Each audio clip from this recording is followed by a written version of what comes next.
O camisa 9 da Inglaterra pode ser problema para o Japão, então se liga porque eu vou comentar um pouco sobre esse novo jogador, novo personagem que vai aparecer no capítulo 359 de Blue Lock. Espero a inscrição de vocês, rapaziada. Curta e compartilha o vídeo, me ajuda a continuar crescendo por aqui. Tem clube de membros aí embaixo na descrição, tem também os mangás para vocês comprarem. Então apoie o canal sem nenhum custo adicional para você e você aumenta sua coleção de mangás ainda por cima, né? Coisa boa, rapaziada. Então se liga, vamos conversar um pouco sobre o próximo capítulo de Blue Lock, que promete ser um capítulo bem interessante, afinal de contas, quem é esse camarada, esse número 9 que entrou do lugar do Ag? Bom, vamos lá, porque primeiro a gente precisa falar do Ag, que de fato veio sem hype da Liga Neo Egoist para a Copa do Mundo.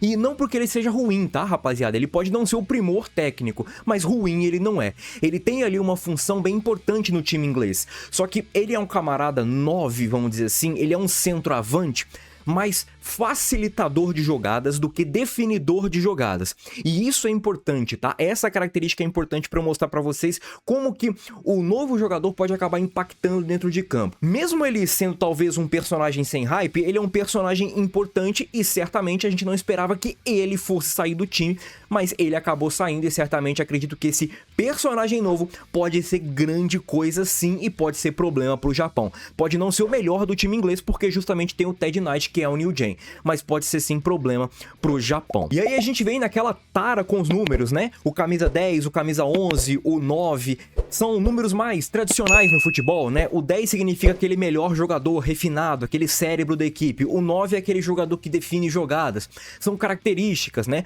Aquele camisa 5, aquele volante mais pegador, aquele volante mais destruidor de jogada. O 1, que é o goleiro. São números e números. Num geral, eu particularmente não ligo pra números, tá? Você pode vestir a camisa 9 e jogar no gol, não tem problema nenhum quanto a isso. Não mudem absolutamente nada, mas tradicionalmente falando, a gente tem ali alguns números já associados a algumas posições, então isso é bem importante a gente reforçar aqui, tá? Porque certamente quando você tem um 9 no banco, a gente pensa que esse camarada poderia ser titular. E aí a gente vem pra meio que tentar entender o porquê que ele tá no banco, né? E na live de segunda-feira, toda segunda-feira tem live, tá, rapaziada? Então é muito importante vocês comparecerem por lá, porque vocês me ajudam a entender mais ainda o Blue Lock e, além disso, me ajuda a deixar os vídeos ainda mais redondinhos aqui pra vocês.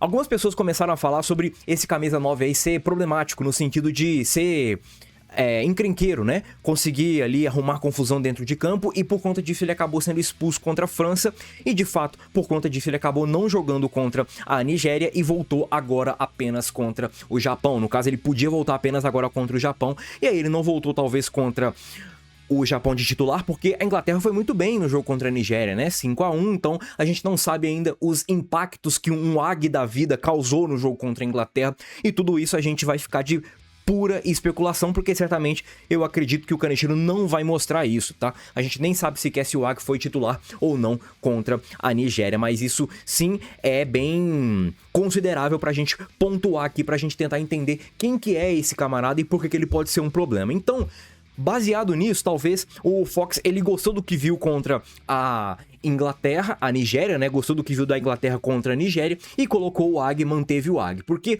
é muito interessante a gente reforçar que quando o Ag ele é substituído, o próprio Fox ele fala que ele pode meio que deixar as coisas inúteis de lado, né? Sacar aqueles caras que não são mais úteis pra vocês. Como é que um camarada que não é útil pro Fox vai entrar de titular no jogo decisivo, num jogo eliminatório de Copa do Mundo? É bem estranho isso, né? E o Ag, num geral, ele não foi mal não, tá?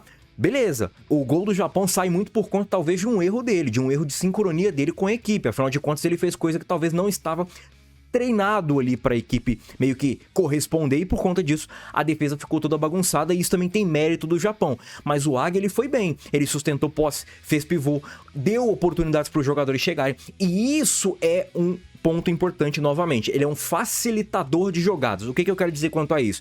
Ele é aquele atacante que vai brigar com os zagueiros para os outros terem espaço para finalizar, para os outros terem espaço para marcar seus gols. Ah, mas aí você pode falar, pô, mas ninguém conseguiu marcar gol com o Ag servindo. Beleza, mas isso é mérito do Japão, não é demérito do Ag, porque o Ag fez o trabalho dele. Bom, aí, agora a gente tem que entender, por que ele começou no banco se o Ag é inútil?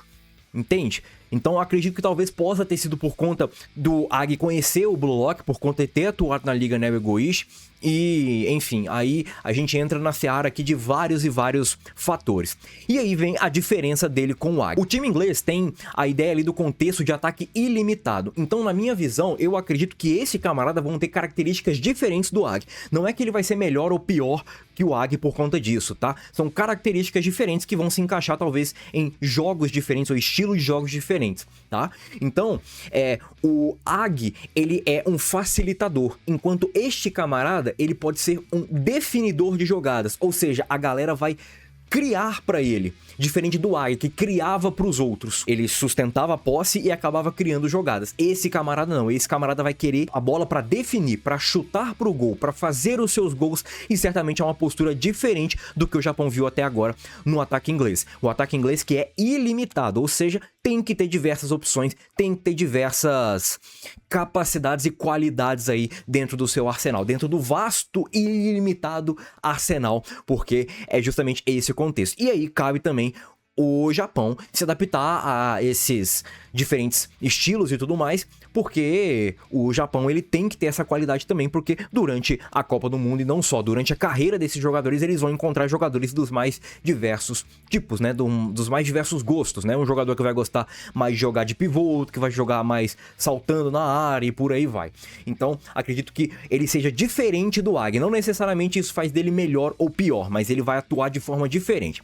E aí vem outro comentário da live de segunda-feira. Esse camarada pode já ter sido visto pelo Izag? Na verdade, minto, não é um comentário de segunda-feira, é um comentário do vídeo de ontem, beleza? Esse camarada pode ser conhecido do Izag? O Izag pode conhecer ele, tá? Porque o Izag, quando ele vai pra Inglaterra, durante ali o treinamento que ele tem ali entre a Liga Neo Egoist e a Copa do Mundo, nós vimos, durante ali onde o Izag tá na Espanha, vendo o jogo do Bunny e tudo mais, o Izag ele tá com o ingresso pra ver um jogo da Inglaterra, um jogo inglês, se eu não me engano, é do Manchine contra o Liverpool, né? Que é Livers aqui em Blue Lock. E acredito que pode ser sim, ou esses times, um desses dois times pode ter esse camarada aí que é o 9 da seleção sub-20 da Inglaterra, então pode ser que o Izag conheça sim esse camarada. Diferente do Ted, tá? Porque o Ted o Izag não conhece, e quando o Izag conhece, ele de fato demonstra conhecer o jogador. E aí certamente nós vamos ver a reação do Izag quando esse camarada aparecer. E falando em Izag, a gente precisa comentar um pouco sobre o Izag estar ou não em apuros.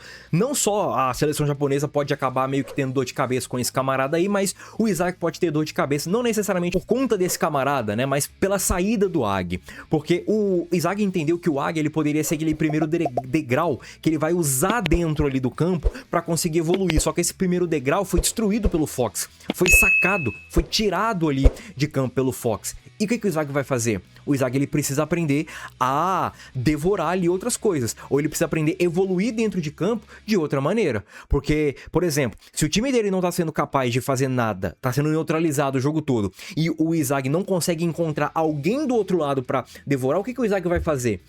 A galera até na live pontuou que isso poderia ser um nerf pro Izag, mas eu não acho que é um nerf pro Izag, não. Eu acho que é um desenvolvimento pro Izag.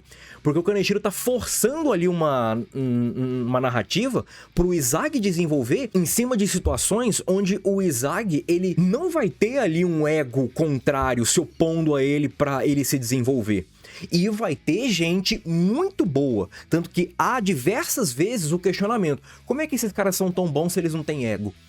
E aí vem o questionamento, como é que o Izag vai parar esses camaradas que não têm ego? O que ele vai olhar? O que ele vai enxergar? E até o desenvolvimento do Metavision tem que aparecer por aí. Beleza, rapaziada? Meus comentários aqui sobre o próximo capítulo, a minha previsão. Comentem o que vocês acham, deixem a opinião de vocês sobre esse novo personagem que vai aparecer no capítulo que vem. E é nóis, segue o canal. Fui!